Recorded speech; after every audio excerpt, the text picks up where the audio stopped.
What's good, everybody? I am your host today, Jazmine Booker, with AutoTalk with Jaz. If you are in the automotive industry or even outside the automotive industry and you just want to know a little bit more about how to protect yourself when it comes down to talking with people in the industry, or just wanting to kind of get the updates and understand what it's like to be in the industry, definitely head on over to AutoTalk with Jaz on Instagram, where I'll be posting a lot about working on cars, about some of my stories. You'll see some stuff from here, and just overall being of what I do in the automotive industry and what other women do in the automotive industry as well. If you haven't been, like, subscribe, follow to that. Also to LinkedIn or to Facebook. Think I might be doing a little bit more with TikTok. I have been saying that for months, but I am revamping, doing a lot of stuff that I wasn't doing before I'm doing now. So without further ado, we are going to talk a little bit about my hiatus. If you have been following, you probably have been seeing I was doing something with trying to get votes for South by Southwest. If you were able to, vote, thank you. If you shared or did anything for that, loved it. Thank you so much. I am waiting to hear back from that. And part of my hiatus was due to that. Essentially what happened was I went in, was talking to a lot of different people, and one of the things that I got told is I should try my hand at speaking. And it wasn't something that nobody had told me, especially having a podcast. Obviously, you are already speaking to people. You're already trying to connect with people and doing everything from not only podcasting, but you're also doing it from, just different points of views. You're obviously interviewing people, bringing people on, you're producing, you're directing. And so when I also started doing that with video production and also trying to get my hand in teaching people and consulting with that, it was kind of a no-brainer to try to start doing speaking engagements.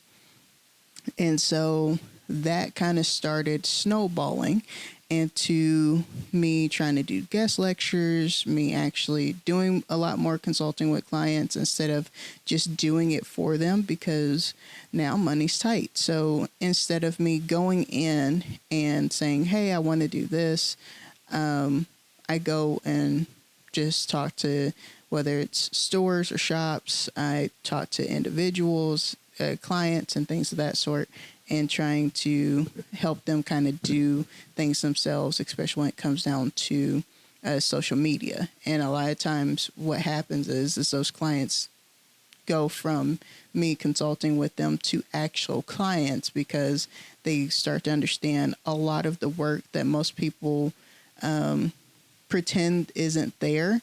A lot of the research, a lot of the dedication, a lot of the time that most people go, oh, well, I can just do that myself. You do start to realize that time is money. You can't just do everything yourself and expect you to put the information in the way that you need it to and actually it be successful. You do have to make those connections. You do have to make those changes whenever they don't work out. And a lot of times clients see that. And so I obviously missed podcasting. It was something that kept irking me every day while I wasn't doing this. Obviously, I have no makeup because, one, I'm kind of sick, but at the same time, I'm just like, screw it. And usually I just do audio, but I started trying to get back into videos because obviously now I'm doing speaking engagements. So you're just going to just be seeing me as is. And I try not to just not do anything now. And so that was part of the hiatus, was what, just going out getting speaking engagements, actually making some connections. Eventually what happened was is I ended up finding a couple of shelters, one specifically here that is a crisis center, and I am working with them, with their women, to teach them how to work on their own cars, teaching them a little bit about what they can do to protect themselves whenever they do have their own vehicle, or if they have to go and get their own work, what are some of the things that they can do themselves. And it's going, I think, fairly well.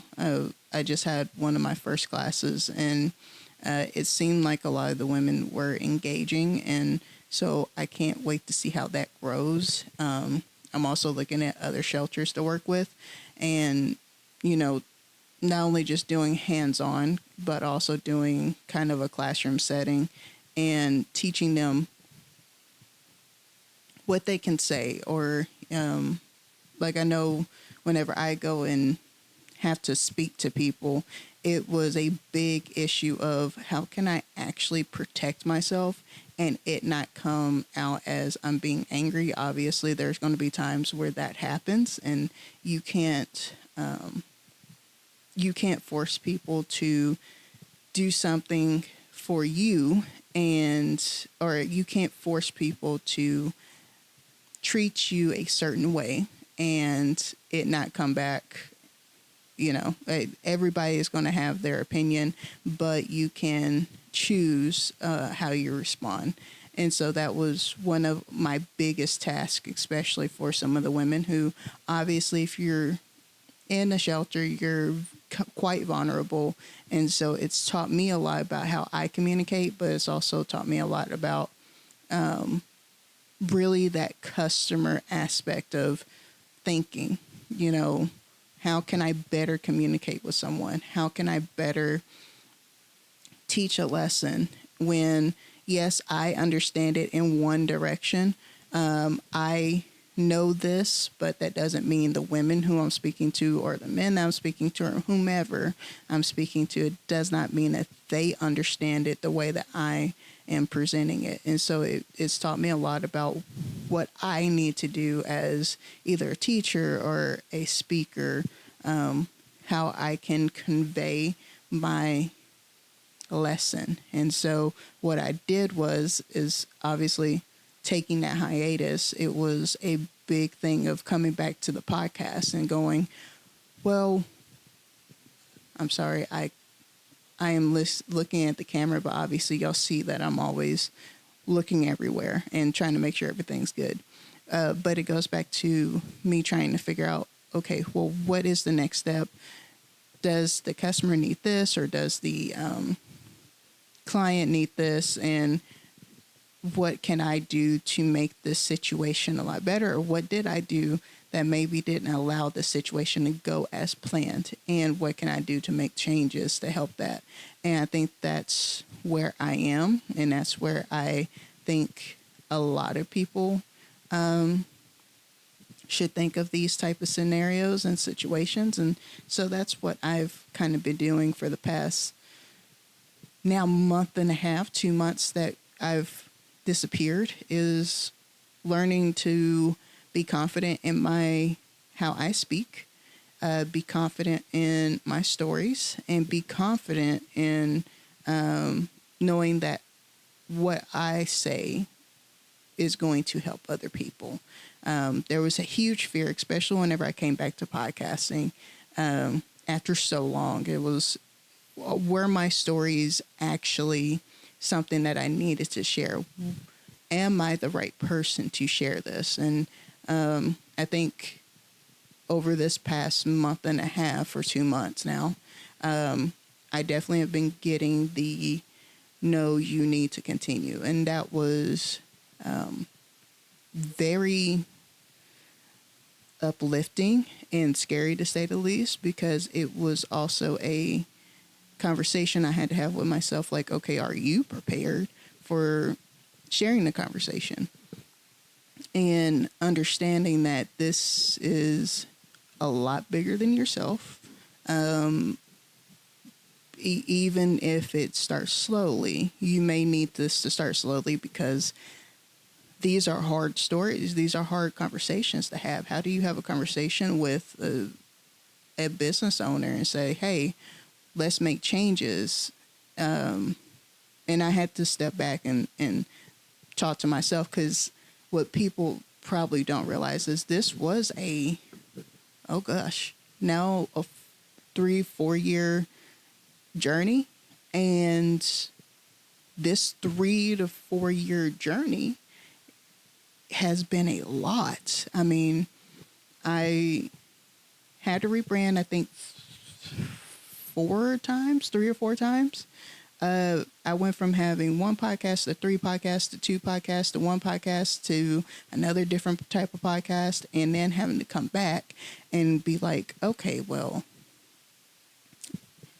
maybe I'm going to do this every 2 weeks. Maybe I'm going to do this once a week. Maybe I'm going to do it on this day versus this day. Is this important? Is this not important? How am I going to do all this myself? Okay. And so then it went from that to people then asking me, okay, well, how'd you do this? Okay, well, and then it's snowballing into, okay, well, maybe I should start monetizing this, because it's a lot, and a lot of people don't realize how much it takes out of you. And so the people who do listen, who do ride with me through my ups and downs of this journey, I thank you.